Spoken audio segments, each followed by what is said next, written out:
Yeah, welcome. The topic we'll be discussing in this lecture is kernel data structures. So we'll be discussing few important data structures that were used by kernel. So basically the basic data structures are arrays and lists. Okay. So as we already discussed, memory is represented in terms of arrays. It is an array of bytes, okay, where each location represents a byte, okay. And if you want to store something more than a byte, okay, then you have to use more than one locations. So this is how memory is organized. So you can say that memory is organized in terms of array of byte. So it is implemented by using the data structure array, okay. So memory is implemented by using the data structure arrays, okay.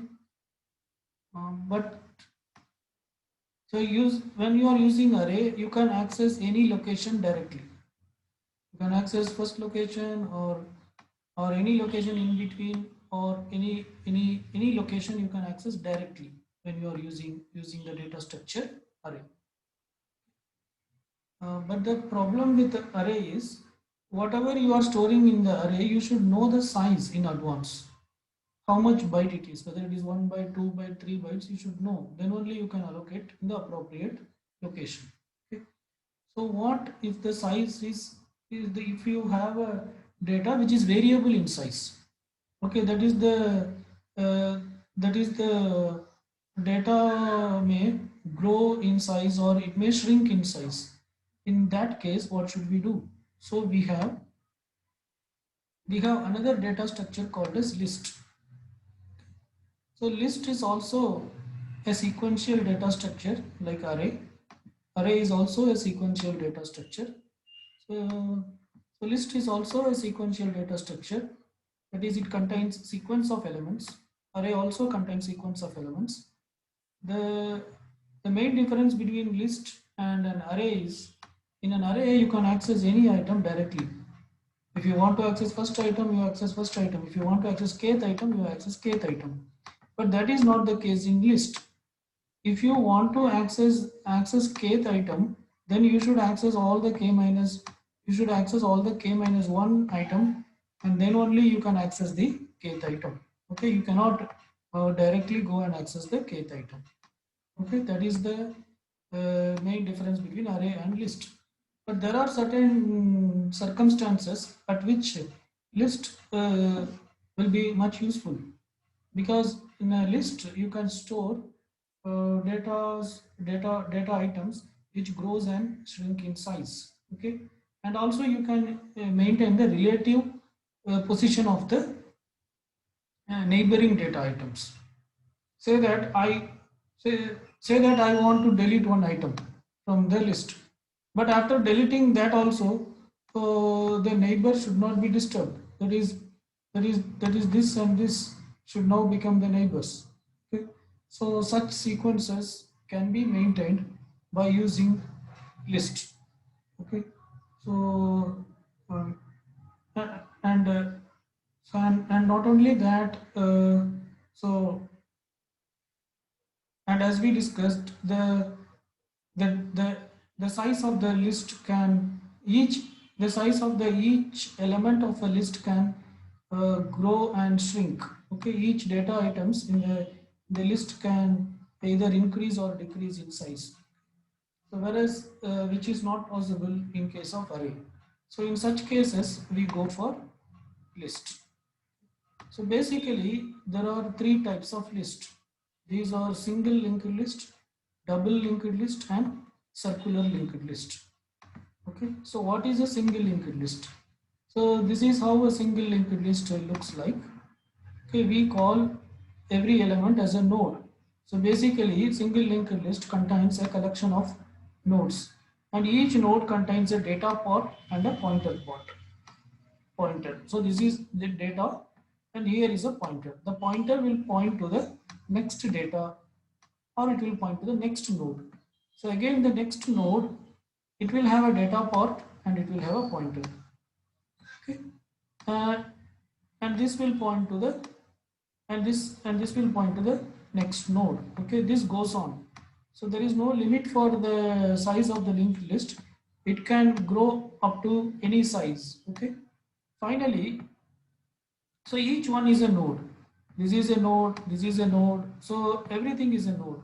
Finally, if there is no other nothing to point. So if this is the last node of the linked list, then this will have a null pointer. It means it is not pointing to anywhere. Okay. So why we use list in the sense, uh, inserting data or deleting data becomes very easy and convenient with list rather than in arrays. Okay, say for example, now if I want to delete this item, so what will happen in the sense, just what we will do in the sense, we will make this nodes pointer to point here, that's all. So once you do that, it has only one pointer. So if it is pointing here, then it means it is no more pointing here, so it means it is already removed. Okay, similarly, if you want to insert something, say this is not, assume this is not deleted. Okay, I'll remove that. Say if you want to uh, insert something, then I want to insert a new node. Then what we will do in the sense, you create a new node. Okay, and keep it here. So I want to insert a new node between the node 2 and node 3. So I want a new node between node 2 and node 3. So this is node 1, this is node 2, and this is node 3. So here I want a new node. So just you make the pointer of the node 2 to point to this particular node, and you make the pointer of the new node to point to the node which is previously pointed by node 2. Okay, so now a new node is getting inserted. So this type of operations are possible uh, or are convenient with linked list rather than with array. So this is the reason why we go for linked list. Okay, so this is about single linked list. In case of double linked list, what we have in the sense, there will be two pointers. There is not just one pointer, there will be two pointers. That is, every node will have a pointer, a front pointer, and also a back pointer. Okay, so here the node will look in a double linked list. The node will be something like this. Okay, so let me draw. So each node will have two pointers. Okay, there will be a front pointer and there will be a rear pointer, and in between there will be data. Okay, if this is the first node, then the front pointer, there is nothing, there is no node before this, so this will be null pointer, so this will be null. Okay,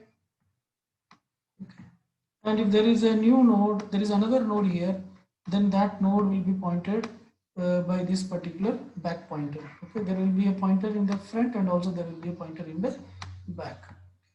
So this pointer will be pointing to this node. Similarly, here there is a pointer in the beginning of that node that will point to the previous node. Okay, now this pointer will point to the next node. Okay, so this is the node. Fine. Okay, so here there is a data part. Sorry, here it is a pointer. Okay, here we have data, and this is the front pointer and this is the back pointer. So this front pointer will point to the previous node. Similarly, the next pointer of this node will point to the next node. Okay, will point to the next node, and here also we have front pointer and back pointer. This is the data part. Okay, so this pointer is pointing here, and this pointer will point to the previous node. Okay, so this type of linked list is called as double linked list, and if this is the last node, then this will be null. Okay, So the next pointer of the last node will be null. Similarly, the previous pointer of the first node will be null. Okay, in all other cases, the next pointer will point to the next node and the previous pointer will point to the previous node. So why we use double linked list? Because using double linked list, the accessing is more convenient because now you have double pointers. So you can either go this way or this way. So you have more accessing paths. Okay. So that is the advantage of double linked list. And similarly, the next type is called as circular linked list. So either single linked list or double linked list can be of circular linked list. In circular linked list, what happens in the sense, the last node will point to the first node. That's it. So here this is the last node and this node may point to the first node. So this may happen in single linked list also. If the last node is connected to the first node, then it is called as a single circular linked list. If for a double linked list, if the last node is connected to the first node, and if the first node is also connected to the last node, then it is called as circular linked list, doubly circular linked list. Okay, so this is about the data structure list. So especially for dealing with memory, mainly linked list is used. So the operating system uses linked list for accessing memory locations in an effective way. Okay. So before, and the next data structure will be binary search tree. But before going to binary search tree, we will discuss another two data structures. These are stacks and queues. Okay. You might have heard these words. One is stack and the other one is queue. So what is a stack and what is a queue? Okay. So stacks are also called as lost in first out. The data structure stack is also called as lost in first out. Okay. So whatever the data item that you insert lost, that will be coming out first. Okay. And one end of the stack will be always closed and the other end will be opened. Okay. So you can see something, you can visualize stack as something like this. So here items can be added to the stack by using push operation. Okay. So stack supports two operation. One is called as push and the other one is called as pop. So if you want to add anything to the stack, then you use something called as push. If you want to remove something from the stack, then we use something called as pop. Okay. So when you push anything to the stack, it will come here. So say for example, I push item 1, then item 1 will come here. Okay. So then if I push item 2, then item 2 will come here. Okay. If I push item 3, then item 3 will come here. Okay. And when you pop anything from the stack, the whatever the top, that will be popped out. So if I perform pop, I3 will come out. Okay, I3 will come out. Now I3 is not the top, it is already popped. So now I2 is the top. Again, if I perform pop, I2 will come out. Okay. So now I2 is not the top of the stack, I1 is the top. Again, if I pop, I1 will come out. Okay. So now the stack is empty. Now I cannot perform any more pop operation.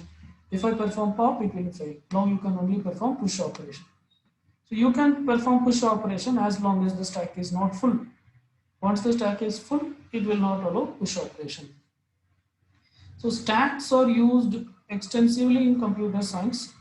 Mainly stacks are used by operating system for dealing with function calls. Okay. So whenever the operating system want to say assume the operating system is executing a program, okay, or a function, let us call it as function 1. Okay. And at one point of time, this function is calling another function. So it is calling another function, function 2. Now what happens in the sense, the control should be transferred to the next function, which is called as function 2. So, but before transferring the control, what happens in the sense, it has to, it will, whatever the current status of the F1, whatever the current status of the F1, in terms of what are its register value, what are its other parameters, everything it will pop into stack. F1, all parameters related to F1 will be popped into stack. Then it will go and execute the function F2. Okay. After finishing execution, it will come back. After coming back, it will pop from the stack the F1 contents so that it can resume the execution, because all the parameters it has stored in stack, now it will get back. So this is one example of stack. Like that, stacks are used at several places. Okay. Similarly, there is another data. So as the last input data is coming out first, it is called as LIFO, last in first out. Similarly, we have another data structure which is called as queue. Okay, so the data structure queue is also used to a larger extent in operating system. So what queue does in the sense, so queue follows something called as FIFO. FIFO stands for first in first out. It is the data that is inserted first, it will come out first. Okay, the data that is inserted first, it will come out first. So it is something like a normal queue, you can assume. The queue that is in a ticket counter. So whoever the first person in the queue, he will be the first one to come out. Okay. So in a queue, what happens in the sense, the both ends of the queue are open. Whereas in a stack, one end is closed, the top end alone is open. And deletion takes place through the front end. So this is called as front end, and insertion takes place through the rear end. If any new entity should be added into the queue, that will be inserted through the rear end. Okay. So this is how a normal queue works. I think you can relate it. So here, whoever the person who enters the queue first, he will be the one to come out first. Okay. So the in computers where we use in the queue, in the sense, there are several places. Say for example, one of the most relevant example will be print queue. Say you have a printer. Okay. Say the jobs are submitted to the printer. Maybe multiple jobs were submitted to the printer. Say 3 jobs were submitted to the printer. Then what will happen in the sense, the printer will maintain a queue, and all these jobs will be stored in the queue, and one by one the printer will execute it. Okay. So job 1 will be stored first in the queue. Okay, this will be the first to enter the queue. Okay, then there will be job 2, then there will be job 3, and then there will be then there will be job 2 and job 3. So what the printer will do in the sense, first it will take job 1. First it will take job 1 and it will execute it. Okay, this is 1. Okay, once it is done, it will be removed. Okay, so because the queue entries are removed from the front, then it will take job 2, it will execute, that is, it will print it, then it will take job 3. Okay, like that we have process queue also. Okay, whatever the order in which the processor accesses the processes, so that is also maintained as a queue. Okay, so this is one of the important data structure which is commonly used in operating system. Now let us try to understand what is a binary tree or a binary search tree. So before that, let us understand what is a tree. So a tree is something of parent-child relationship. A tree is a data structure which maintains parent-child relationship. So there will be a parent node. So these are called as nodes. This is a node, this is a node, all these are nodes. There will be a parent node, and a node can have any number of childs. Okay, so that is a general tree. A node can have any number of childs. But first we will discuss what is a binary tree, and then we will discuss what is a binary search tree. In a binary tree, a node can have only maximum 2 childs.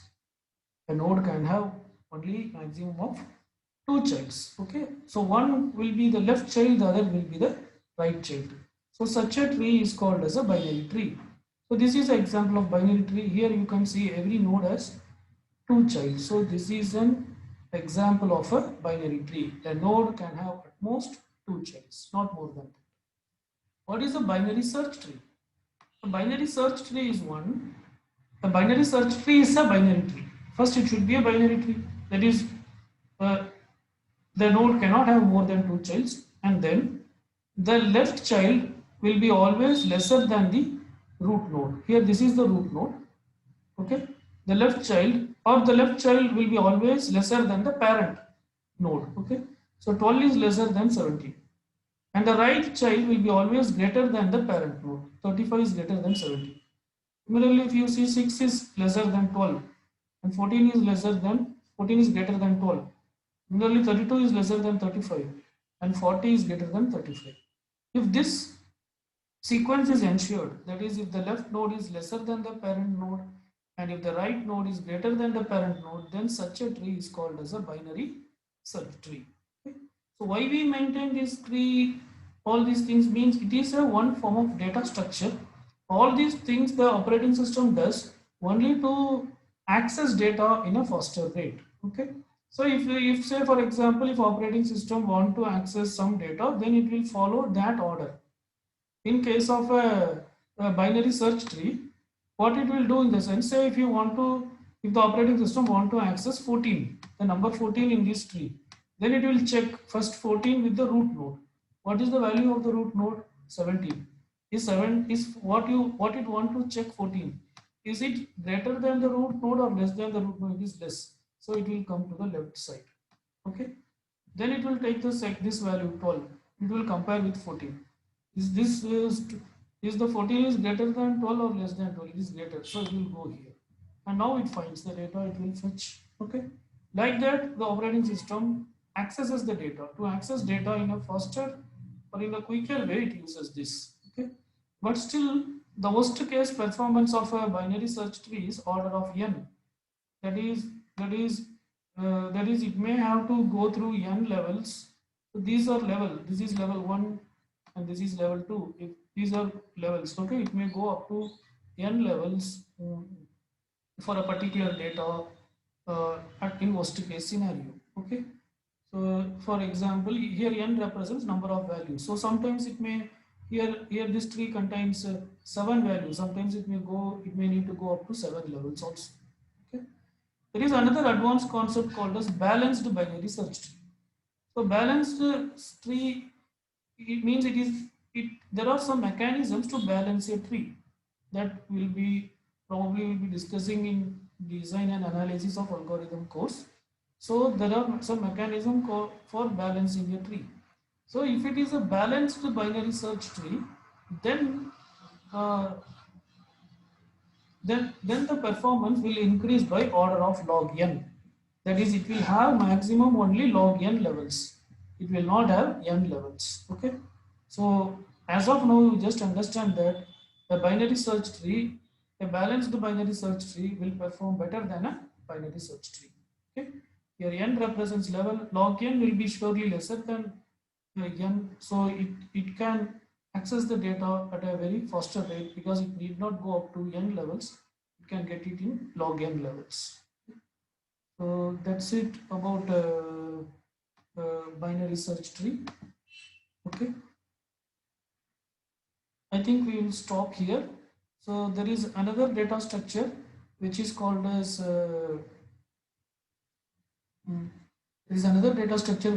hash function. We will see it in the next video. Okay, thank you.